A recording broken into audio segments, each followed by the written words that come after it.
Hey, you better keep this one, bro. I ain't lying. City Boys up 1,000 points with this one. Woman goes viral after buying her boyfriend anything he wants. And he definitely better get you whatever you want to, queen.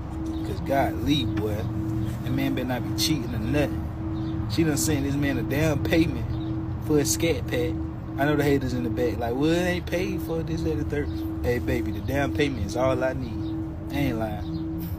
I mean, I got my own money, though. But I'm just saying, like, if you want to be generous, you know, and look out for your man, the damn payment is all I need, baby. I handle the big boy payments. Hey, look at that cash out, though. 4 bands. What else she done did? She said, I'm such a lover girl for real. In 2022, I tattooed a dude name. Got the tattoo. You know it's real. 2023, I paid for a dude some veneers.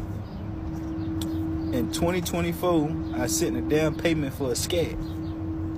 I can't wait to find out what next year bring. Might buy him a house. Hey, this is where it's at right here. See, most of these women in 2024, this new generation in dating, you know what they want? Take. You ask them, you think they gonna do something for your ass? Hey, you better find you another woman because they ain't gonna do shit for you, boy. They gonna just take all your money, run you dry, and go take the next man. See, dreams can come true. These modern women have to work, just like all of us. Matter of fact, a new study claimed more women are homeowners than men, so we just got to raise our standards, just like the kings or king did in this video, especially one who wanted a down payment for a new car in conclusion. If you stay in the feminist West, either go MGTOW or get the soft guy lifestyle kings Drizzle. Overlying topic, Simone Biles and her bitch-ass husband, whose name is Jonathan. Subtopic, they were recently on a podcast and it has the internet feeling ways because the way that he talks about their relationship is so fucking unfavorable. Body. Hey, girls. So, the two were recently on a podcast, right? The podcast is hosted by 2 men. I don't know who they are. God bless them, though. I don't know if they were exclusively interviewing Jonathan, but it did feel like that they were primarily, like, pretty much only talking to him. And when they were talking to him, they were like, hey, so, John, as much as fun as we're having talking with you about football, how did you bag such a fierce diva like Simone Biles? AKA, John, if we wanted to talk about football, bitch, we'd talk with somebody who starts. Not your free agent fucking self. And if we wanted to talk to a champion athlete, Simone Biles is in the building, girls. So why the fuck is she with you? And Jonathan was like, oh, well, we met on Raya, which is basically celebrity Tinder. And he was like, you know, she swiped on me. She liked my picture. She drove 45 minutes to see me. And when she came up on the app, I had no idea who she was. Like, it said Simone Biles, I had no idea who she was, but it said gymnast, and that piqued my interest. A little deeper into the podcast, conversation, and one of the hosts is like, so Jonathan, does she ever, like, do anything that's, like, just, like, crazy athletic stuff around the house? Like, is she ever in the driver's seat, and you're like, no, I'll drive, and she, you know, does a backflip over the car or anything? And Jonathan's like, no, mostly, like, she'll just be in the splits. Like, she'll just hit a split. Or she'll send me a picture and her arm, or her leg is all the way up here, you know? And the hosts are like, bro, I think she's trying to send you a message. It turns into the meme with the 3 Spider-Men, like, I love you, bro. No, I love you. You want a kiss on the mouth? Type shit. And I just think this, like, underlying weird-ass sexual tone of, like, yeah, I had no idea who the bitch was, but I figured she could do a fucking round-off back handspring onto the cocky. What the fuck? Like, bitch, that's your wife. Watch your mouth. Bitch, you are not the catch. Matter of fact, who are ya? You know? Here's the part that's, like, when you, like, really analyze the shit, one could argue hyper-analyze, doing too much. This is the part that's very fucking ugly to me, is that he is, like, over 6 foot, lighter complected, deep-ass dimples, hazel eyes. She is an Olympic gymnast. Gymnastics scientifically stunts your fucking growth. So she's probably about 4'11" of straight muscle, bro. You know what I mean? Ain't no Coke bottle. Got the body of a god. Ain't none of that shit if you want to be a real champion gymnast. You got the body of a goddamn tree trunk. And I'm not saying... like, I'm not saying no ill shit to her. Bro, if anything I'm saying is a hate crime, my fucking bad. But what I do think is, for the first time, perhaps ever, Simone Biles is getting attention from a man, and it is not like due to her athletic capability. You know what I mean? It's not like, holy shit, bro, you can fucking do handstands and this and that, and you're an amazing athlete. It's like, so what can you do sexually? Which is new. And which is, as girls, what we are taught, like, here's how you know you're desired. When he is sexually interested in you. He's not just interested in, you know, your fucking athletic capability. Because he even said in the interview that sometimes someone will be like, yeah, bitch, you looked a little slow today. And he says in the interview, he's like, girl, stop. And he's like, I wouldn't let any other woman tell me that. And it's like, well, you should let her tell you that. Because in this whole interview, you're bitching about, they looked over me. No, bitch, nobody looked over you. They actively said, they looked at you and they said, not good enough. And then they looked at your wife 3 years in a row and they said, AP's Gymnast of the World of the Year. Year after year after year. But he's regarding her as something other than her career. He's like, okay, but how can you do for me as a sexual being? Which is like enticing because it's new. So in the podcast, they pan over to her a few times and she's just like, ha ha ha, laughing in the corner. And it's fucking sad to me. And honestly, I hope the fuck that she has a prenup, because I know that bitch, being Jonathan, has probably made like $100,000 in the fucking NFL. And she probably made like a smooth $1 million off of a singular brand sponsorship. Where am I saying this from? My 1-bedroom apartment on the east side. Do I give a fuck? None. To Jonathan, I have this. I can't even give you 2 relaxed middle fingers, bro. I need you to know where I'm coming from. And that's straight from the heart. Girl, fuck you. This situation proves that no matter how famous she is, if you treat her like a sugar baby, she'll treat you like a fan. The king played it right by knowing his worth. The woman in the video described him as over 6 feet tall, with dimples, a former athlete, and complained that those were his only qualities. But these are the bare minimum standards women demand, so the frustration should be directed at Simone for setting those standards, not at the guy who took advantage of them. His genetics are top of the line, especially when women demand a handsome man as well. Simone knew she was just one of many women vying for the top spot with him. Regardless of her wealth and fame, a box is still a box. It's hilarious how this has triggered feminists. If we maintain these standards, these deceptive thoughts are going to short-circuit, and I'm all here for the entertainment. Simone Biles is saying, I know what my man brings to the table. That's why I was chasing him. I have no problem saying that I chased this man because I understand the value of having this man as my husband. A lot of these women don't like the fact that no matter how much you accomplish in your career aspect, when you are in a relationship with a masculine man, it's going to call you to rise to the occasion. A lot of women are upset because they don't want to rise to the occasion. They want to be able to disrespect him, not follow his lead, act like a know-it-all, have the last word in the argument, not grow, not evolve, not change. They feel that the only way a woman should be happy with a man is if he is bowing to her and kissing her feet. If he's sure of himself and he also has value within himself, that's not good enough for them. They don't want to hear that. They're like, no, sis, no, girl, humble him. Say something so we could expose him. And for what? Because she chased her husband and because he said as a man that he believes that men are the prize in relationships. You see, guys, making her chase you works.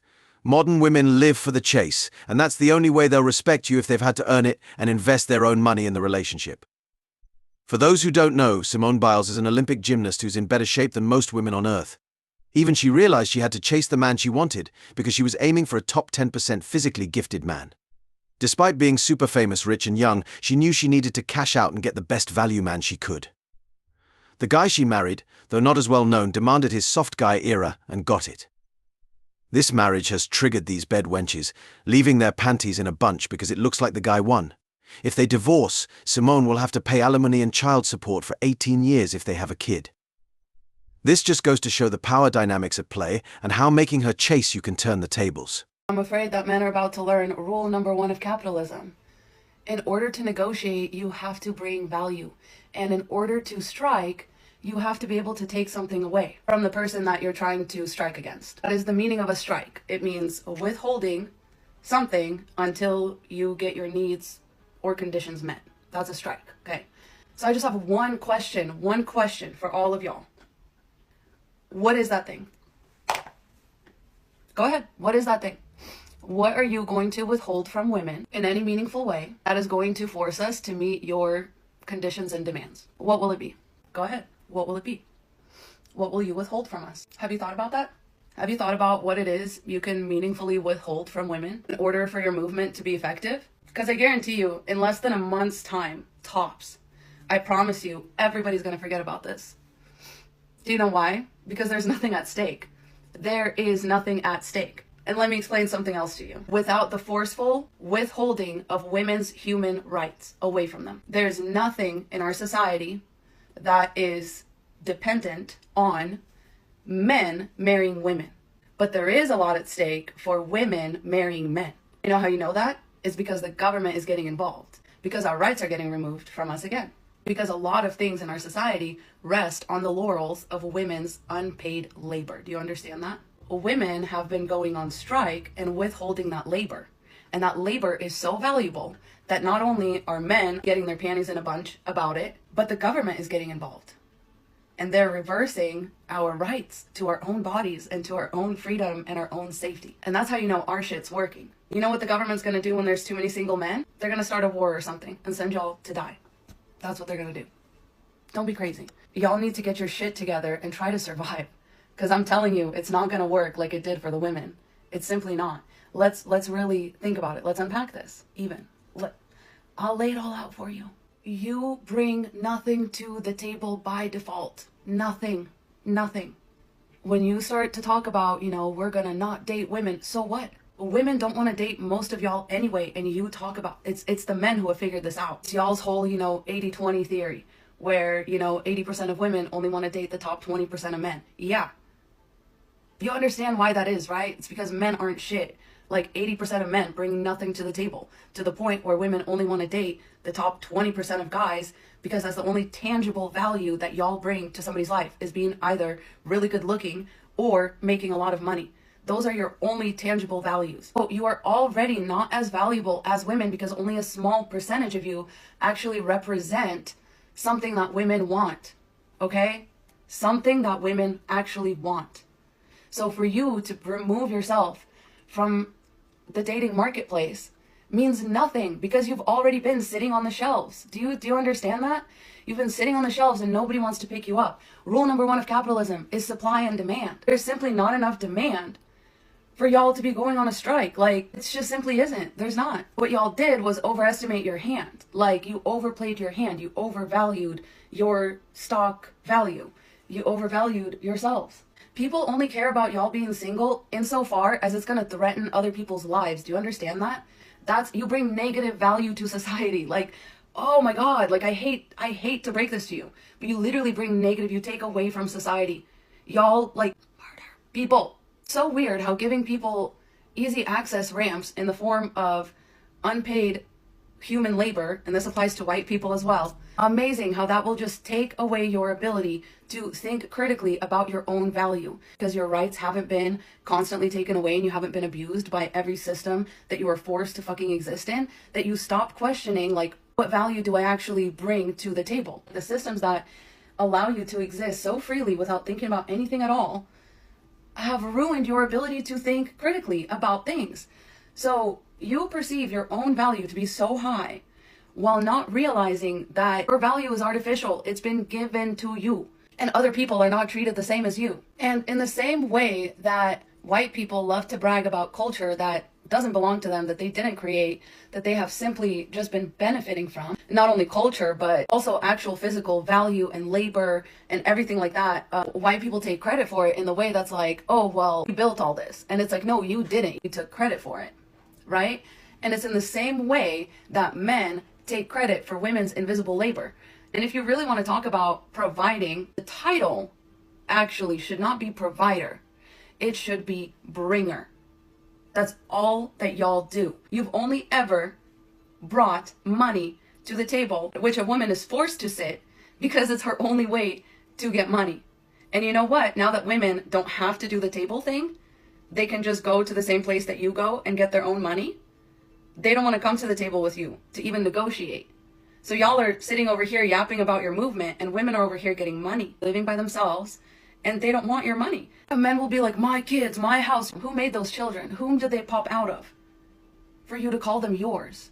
That's insane. As far as the house, men will literally live in like the equivalent of a prison cell until a woman comes along and provides everything that's needed to make that house a home. And again, up until very recently, the only damn reason a woman would even need a man to provide the home first is because she didn't have access to money or to buying her own home. So in order to have a home as a woman, you had to get married and wait for a man to buy you a house to live in. And guess what? Women are now buying more houses than men, so they can provide their own house. I think the biggest thing I want you to take away from this, if you're a man, is that the only time you have ever brought something to a woman's table is by taking it away first from her, by withholding her access to necessities and things that she would need to survive. So what are you going to withhold?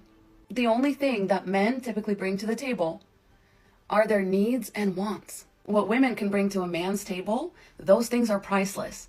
That's why y'all literally had to trap us before, and you have to trap us still, because you refuse to value the actual worth of our labor and contributions. Whereas that same thing is not happening to you, because you don't contribute anything. You come and you take, you receive. It's actually the women who give. Do you know what I mean? To give something means to know how to do it. At best, most men bring. You have the usefulness of a retriever. You bring stuff. Again, that only used to be valuable because you used to not allow women to step out and bring the stuff for themselves. And now that women can, they don't need you to fetch anymore. It's like when a dog doesn't understand that you've already stopped throwing the ball and it just keeps, going and looking for the ball. Like, there's nothing. We don't need you for anything. Officially, don't need you for anything. So what can you withhold? I'm asking you. My brothers, please think. Please think before you start these stupid ass movements. You look like fools. You look like clowns. It's embarrassing. It's painful to watch. It's cringy. Like, everything that y'all are doing, do you ever wonder why it centers around setting women back 50 years? Like, this whole movement that you're not going to date any non-traditional women. Like, why do y'all want women back into that position? Because you're weak and you have to force women down. And I'm telling you, when there's too many of you, when there's too many single men, the government's going to do something about it. Because they're not going to have y'all up all the schools, okay? They're not going to have y'all doing that for much longer. They're going to figure out a war to send y'all off to. I promise you that. So be careful. Bargaining with stuff that you don't have. What's on the table? What's at stake? Bonus points if it's not violence against women. Bonus points, because that's you're going backwards. You're so weak, you have to subjugate women by hurting them. And please think about why. I just feel like you guys really overestimated y'all's usefulness on this. Frankly, until you can withhold something very specifically that would detract from women's lives, then the strike has no legs. Because please answer me, on a large scale, what do most men bring to most women other than things that are negative and put their lives in danger? Even if a well-meaning man gets you pregnant, he's put your life in danger. So you're not bringing that to the table. Even if a well-meaning man has told you to quit your job and stay home, and then 15 years into that, he gets hit by a bus, something happens to him, what has he brought to the table? And who's going to care when that woman goes out there and tries to find a job with 0 out of 15 years of experience? Things that y'all provide hold women back and endanger their lives. Frankly, women can still have those things without you. Like, women can still be a full-time mother and a full-time homemaker without y'all. They just do it after work. And a lot of women do that while they're married too. So technically full-time is 40 hours a week, right? Yeah. She can still be a full-time homemaker and mother even without a man. Can you believe that? She would just have to have a job. What else? Do y'all on a large scale bring compassion, empathy, emotional intelligence to the table? No. Women typically get that from their friends and family. So what are you taking away? What are you taking away? Women don't depend on you for those things anyway. But you know what you do? You depend on women for safe emotional spaces. You depend on women for children. You depend on women for support. You depend on women to put their lives on the back burner in a system where they will be forced to exist if something happens to you. Women bring a lot of sacrifice to the table that men know nothing about because it happens without them. It happens at the cost of their own communities and support systems, not at the cost of men. So you can't remove anything from the table where women are already sitting at with each other. You're not providing nurturing energy. You're not providing any kind of emotional support. You're not providing any kind of labor that you don't get paid for. So you come to that table to sit there and to take. You don't come there to provide. Women provide. You maybe bring. At best you bring. But 9 times out of 10, you just take. You come to sit and take and benefit and prosper at somebody else's expense. Again, this goes for white people as well. So what have you taken away? Nothing. If anything, you've taken away stress and trouble by removing yourself. It's supply and demand, my brothers. It's very simple, okay? Pick up a book and figure it out. Figure it out quick, because it's not going to end well. You'll be forgotten in 2 weeks. Whew. Godspeed and good luck, fellas. Mwah. Who's going Someone to should tell her that this trend just a highlights her joke, ignorance. But this trend exposes If she's her for interested being in a real ignorant. king, she So better be she prepared to pay paying double because for ignorance is a whatever major king she's turn-off. lusting after. A Because soft guy life is goddamn, incompatible with ignorance someone who is a sees marriage vibe as a killer. retirement plan. Can't have a soft guy For many life of when these she women, talks. marriage and child support Marriage can is a financially retirement trap plan a for man these for dusty 18 bunnies, years, because even if he's that and struggling child to support survive. can make a man a Let's be slave clear, for Western women 18 haven't been years, fulfilling even if he's traditional living wife in and his own girlfriend car roles, and yet doesn't have society enough money continues to to feed function. himself. It's the 70% of men who go unnoticed by these women who keep the world running with their essential jobs. Roads don't pave themselves, fires don't extinguish themselves, and pipes don't unclog themselves. What are your thoughts? Share them in the comments below. If you enjoyed this video, don't forget to like and subscribe, and hit the notification bell so you don't miss future uploads. See you next time.